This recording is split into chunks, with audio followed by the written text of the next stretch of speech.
Hello అందరికీ, ఈరోజు మనం మెత్తల కర్రీ ఎలా చేసుకోవాలో తెలుసుకుందాం.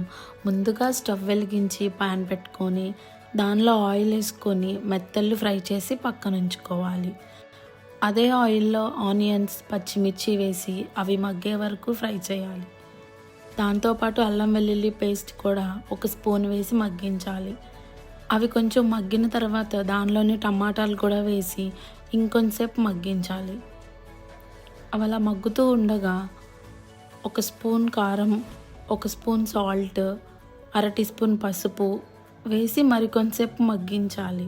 కొంచెం ఆయిల్ బయటికి రిలీజ్ అయిన తర్వాత మెత్తళ్ళు దానిలో వేసి ఒక గ్లాస్ వాటర్ పోసుకోవాలి. అదొక 5 minutes ఉడకనివ్వాలి.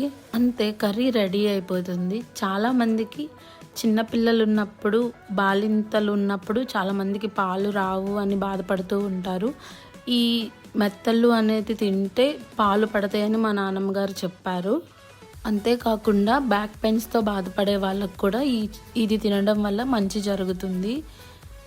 ఈ వీడియో కనుక మీకు నచ్చినట్లయితే లైక్ చేయండి, షేర్ చేయండి, సబ్స్క్రైబ్ చేసుకోండి. Thank you for watching.